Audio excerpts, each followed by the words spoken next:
Bonjour, je m'appelle Nicolas et je vais te raconter mon histoire.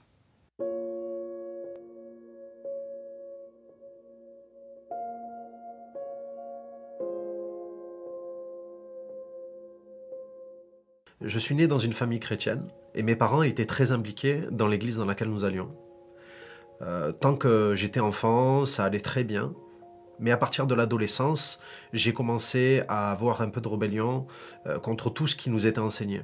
Mon père, qui voulait nous éviter les erreurs qu'il avait faites quand il était à notre âge, était très sévère et même jusqu'à l'excès. Et j'ai commencé à vraiment nourrir de la haine contre lui. Comme j'étais pas du style à confronter, je faisais tous les coups en douce. Tous les interdits, c'était devenu des objectifs pour moi. Il fallait pas fumer, ben, je me suis mis à fumer. Fallait pas boire, je me suis mis à boire. Et puis j'ai continué en me droguant. Et puis au début, c'était des délires entre potes. Puis c'est devenu littéralement en fait des moments de défense personnelle. Je taillais les cours au lycée et puis j'allais me caler dans une cité juste à côté pour me taper des bancs, pour m'enfumer la tête, pour boire.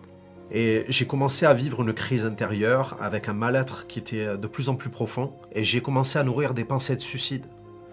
Jusqu'à un soir où je me suis retrouvé sur le bord de la fenêtre, j'étais debout, prêt à sauter. Et ce Dieu que mes parents m'avaient enseigné, j'étais en pleine rébellion contre lui aussi. Et j'ai commencé à l'invectiver, à lui dire « Maintenant, si tu ne me donnes pas ce que je veux, si tu ne donnes pas cette liberté, parce que je voulais être libre à tout prix, libre de mes parents, libre de ses pensées, libre en général de faire ce que je voulais, je lui disais « Si tu ne me donnes pas ce que je veux, eh ben, je vais m'ôter la vie et je la donne au diable de toutes les manières. » Et Dieu ne m'a pas donné ce que je voulais, mais j'ai entendu une voix à ce moment-là qui a résonné dans mon cœur, qui disait « Si tu t'enlèves la vie, tu devras rendre compte à celui qui te l'a donnée. » Je réalisais en fait que Dieu était vraiment présent dans ce moment-là. Il était en train de me dire « Ta vie, c'est moi qui te l'ai donnée. » Et il ne voulait pas que je la perde. Et cette pensée est venue comme une sonnette d'alarme. Je ne connaissais pas Dieu à ce moment-là. Je savais que j'étais juste en rébellion contre tout. Mais par contre, cette voix est venue m'arrêter sur ma voie de folie. J'ai été dans la peur et j'ai fermé la fenêtre, mais ça ne m'a pas empêché de continuer de m'enfoncer dans la dépression. J'ai arrêté les études et puis le service militaire que j'avais reculé depuis plusieurs années, j'y étais. Et là, ben, c'était une occasion. Je me suis refait une vie et je me suis enfoncé dans le mensonge. La vie que je voulais avoir, en fait, je me la suis inventée. J'ai complètement coupé les liens avec toute ma famille. Pendant plusieurs mois, je ne parlais plus à mes parents ni à mon frère. La dernière fois qu'on s'était vu, on avait failli se battre. J'avais plus d'amis. Les seuls amis qui me restaient, c'était ceux de l'armée avec qui on fumait, avec qui on se droguait. J'avais même commencé à vendre de la drogue. J'ai failli faire de la tôle à ce moment-là, de la prison.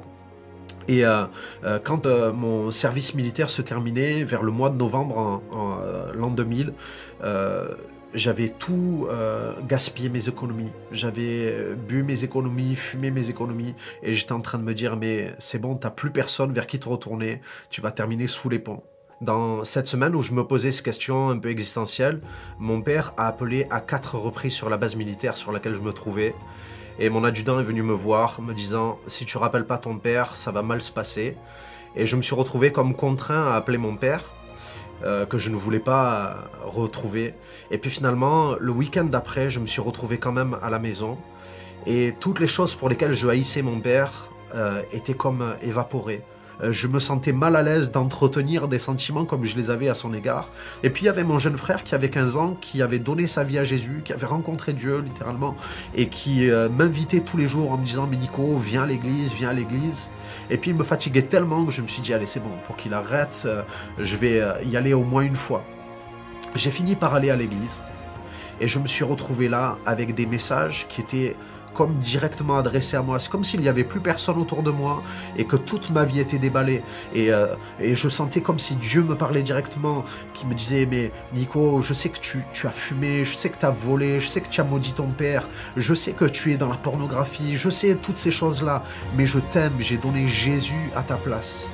Je me sentais tellement sale, mais c'est comme si j'étais attiré vers cet amour-là, attiré vers ce message de Dieu, et je suis revenu, et puis semaine après semaine, et j'étais à chaque fois persécuté par cet amour qui ne connaissait pas de limite. C'est comme si toutes les choses de mal, rien de tout cela n'empêchait Dieu de venir vers moi et de me dire: Nico, je t'aime, j'ai donné Jésus, Jésus est mort à la croix pour toi, il a porté tous tes péchés, il te lave aujourd'hui.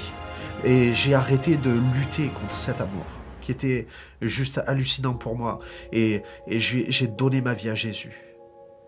Et dans la suite, j'ai pu expérimenter la puissance de cet amour. L'amour de Jésus est capable aussi de venir te transformer, venir te laver. Peut-être tu te sens coupable de choses que tu as faites. Peut-être il y a des situations que tu penses sans solution. Mais Jésus est la solution. Il a été la solution pour moi. J'ai été délivré de l'alcool, délivré de la drogue. J'ai été réconcilié avec mon Père alors que j'avais une profonde haine pour lui.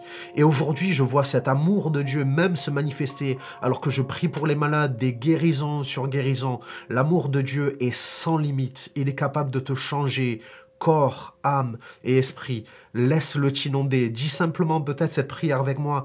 Jésus, je crois peut-être en une notion de Dieu, mais je ne te connais pas. Révèle-toi moi, montre-moi qui je suis et montre-moi la grandeur et la puissance de ton amour. Sois béni.